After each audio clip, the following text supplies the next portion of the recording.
बालभारती इयत्ता 4थी पान क्रमांक 26 आम्ही आमचे अनुभव लिहितो. वाचा, समजून घ्या. मुलांनो, तुम्ही अनेक चांगल्या गोष्टी करता. घडलेल्या घटना प्रसंग तुम्ही मित्रांना सांगता, घरी सांगता, पण तुम्ही लिहून ठेवता का? नाही ना.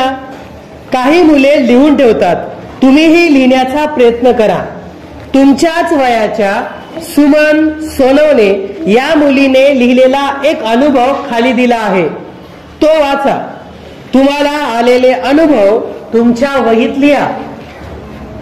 तर या ठिकाणी एक अनुभव लिहिलेला आहे सुमन सोनवणे या मुलीने.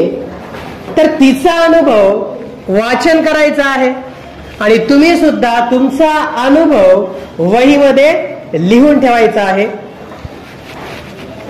तर सुमन सोनवणे या मुलीने लिहिलेला अनुभव आपण वाचूया. आई आणि बाबा बाजारात गेले होते. मी आणि शेजारचा अनवर गृहपाठ वही पूर्ण करत बसलो होतो. अंगणातल्या झाडाच्या सावलीत बसून खेळायला, अभ्यास करायला आम्हा दोघांना खूप आवडायचे. आम्ही दोघेही लिहिण्यात दंग होतो. इतक्यात जोरात ओरडण्याचा आवाज आला. आम्ही दचकलो व आवाजाच्या दिशेने धावलो. बघतो तर काय, मांजरीचे छोटेसे गोजीरवाणे पिल्लू. त्याच्या पायाला जखम झाली होती. त्या पिल्याच्या पायावरून कुणाची तरी सायकल गेली असावी असे आम्हाला वाटले. ते खूप घाबरले होते. आम्हीही घाबरून थोडे लांबच जाऊन उभे राहिलो. ते खूप ओरडू लागले. पुन्हा त्याच्या जवळ जाऊन उभे राहिलो. ते इकडे तिकडे पाहत विचित्र आवाज काढत होते. पिलाच्या पायाजवळ थोडेसे रक्त आलेले मला दिसले.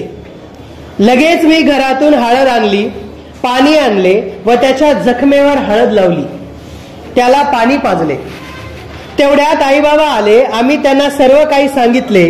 मांजरीचे पिल्लू घराच्या पाठीमागच्या दिशेकडे पाहत होते. ते बाबांच्या लक्षात आले. बाबांनी घराच्या मागे जाऊन शोधले. आमच्या घरामागच्या पडक्या भिंतीजवळ एक मांजर व तिचे 3-4 पिल्ले आम्हाला दिसली. ती मांजर या जखमी पिलाची आई असावी असे आम्हाला वाटले. बाबांनी पिलाला अलगद उचलले आणि त्याच्या आईजवळ सोडले. आईला पाहताच ते पिल्लू आईला बिलगले.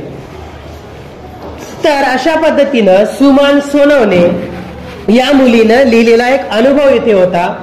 तुम्ही सुद्धा तुमचा अनुभव वहीमध्ये लिहा आणि दररोजचे अनुभव जे काही तुमच्या दररोजच्या दैनंदिन व्यवहारात घडत असतात तसे अनुभव या ठिकाणी तुम्ही लिहून ठेवू शकता. सुमन सोनवणे, पोलादपूर.